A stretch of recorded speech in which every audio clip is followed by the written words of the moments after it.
નમસ્તે મિત્રો, રોની રેસીપી બ્લોગમાં સ્વાગત છે તમારું। તો આજે આપણી રેસીપીમાં ઉનાળાની ગરમી પડતી હોય, કઈ શાક આપણને ભાવતા ના હોય અને ચટપટું ખાવાનું મન થાય તો ઘરમાં એક વસ્તુ પડી હોય એનાથી આપણે મસ્ત મજાનું શાક બનાવી શકીએ છીએ એનાથી, અને થોડીક જ વારમાં બની જાય છે, ઝટપટ બની જાય અને એકદમ ટેસ્ટી। તો આપણે ચલો બનાવીએ એવું સિંગ ભજીયાનું શાક બનાવીશું, એક સિક્રેટ મસાલા સાથે અને એક બીજી વસ્તુ સાથે। તો ચલો આપણે બનાવીએ સિંગ ભજીયાનું શાક। તો અહીંયા આપણે એક વાસણમાં 4 થી 5 ચમચી જેટલું તેલ લઈ લઈશું। એટલું મસ્ત આપણું સિંગ ભજીયાનું શાક બનીને તૈયાર થશે। તો આપણું તેલ આવી ગયું છે, તો એમાં થોડી આપણે રાઈ, થોડું જીરું અને 1 પિંચ જેટલી હિંગ નાખીશું। અને અહીંયા આપણે 2 નંગ જેટલી ડુંગળી લઈ લીધી છે, એવી સમારી લીધી છે, તો એને પણ એડ કરી દઈશું આપણે। અને જોડે લીલા મરચા 4 થી 5 નંગ મેં તીખા લીધા છે, અને આ બધા મસ્ત એવું આપણે સાતળવા દઈશું।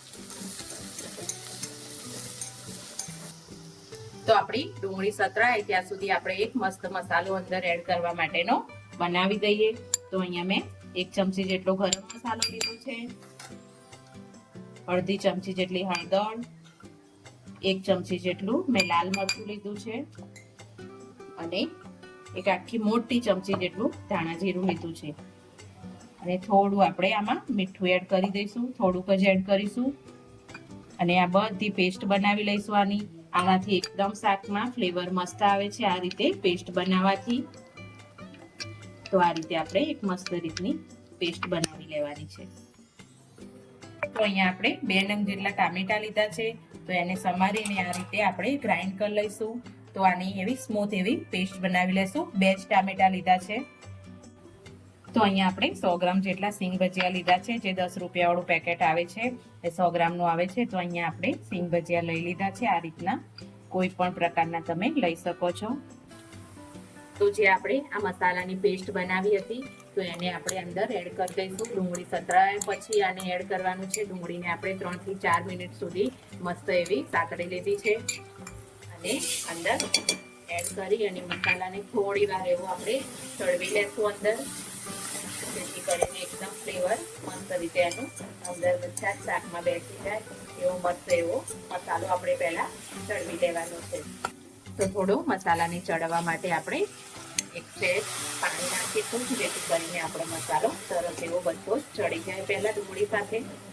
પછી આપણે બીજી પ્રોસેસ આગળની ચાલુ કરીએ। તો આપણો એકદમ મસાલો મસ્ત એવો બધો જ ચડી ગયો છે। તો અહીંયા આપણે આ જગ્યા ઉપર ટામેટાની પ્યુરી બનાવી હતી એને એડ કરી દઈશું, અને ટામેટા સરખી રીતે ચડી જાય એના માટે થોડું મીઠું એડ કરી અને આ બધાને થોડી વાર એવું આપણે ચડવા દઈશું। તો આપણું ટામેટાની પ્યુરી વાળો બધો જ મસાલો એકદમ ચડી ગયો છે, અને તેલ એકદમ છૂટું પડી ગયું છે। તો અહીંયા આપણે ગેસને થોડી વાર બંધ કરી દઈશું। આપણે એક સિક્રેટ વસ્તુ જોડે બનાવીએ છીએ આ શાક, એટલે એકદમ જોરદાર અને એકદમ મજેદાર થશે। એકદમ સરસ એવા ટેસ્ટ સાથે તૈયાર થશે આ સિંગ ભજીયાનું શાક। તમે ખાધું જ નહીં હોય કોઈ દિવસ એવા ટેસ્ટ સાથે તૈયાર થશે। તો અહીંયા આપણે એક મોટી વાડકી ભરીને છાશ એડ કરીશું। છાશ એકદમ મોળી છે, અને પહેલા છાશને આપણે સરખી રીતે મિક્સ કરી લઈશું। તો અહીંયા આપણે છાશ નાખવાથી મસ્ત એવો શાકમાં ટેસ્ટ આવશે, અને મસ્ત મજાનું આપણું શાક લાગશે। તો મેં ગેસ હવે ચાલુ કરી દીધો છે, અને ધીમા ગેસે છાશને થોડી વાર આપણે ઉકળવા દેવાનું છે। તો અહીંયા આપણે થોડી વાર એવું શાકને હલાવતા જ રહેવાનું છે છાશ રેડ્યા પછી, નહીં તો છાશમાં એકદમ ફાટી જાય એવું થઈ જશે। એટલે સતત થોડી વાર આપણે હલાવતા રહેવાનું છે, 2 મિનિટ જેટલું, છાશ જ્યાં સુધી ઉકળી ના જાય અંદર ત્યાં સુધી। તો અહીંયા તમને થોડું ઘટ જેવું લાગતું હોય શાક, તો તમે ગ્રેવી તમારે થોડી થીક લાગતી હોય તો અહીંયા થોડું પાણી એડ કરી શકો છો। પાણી ના એડ કરવું હોય તો તમે બીજી થોડી છાશ પણ એડ કરી શકો છો।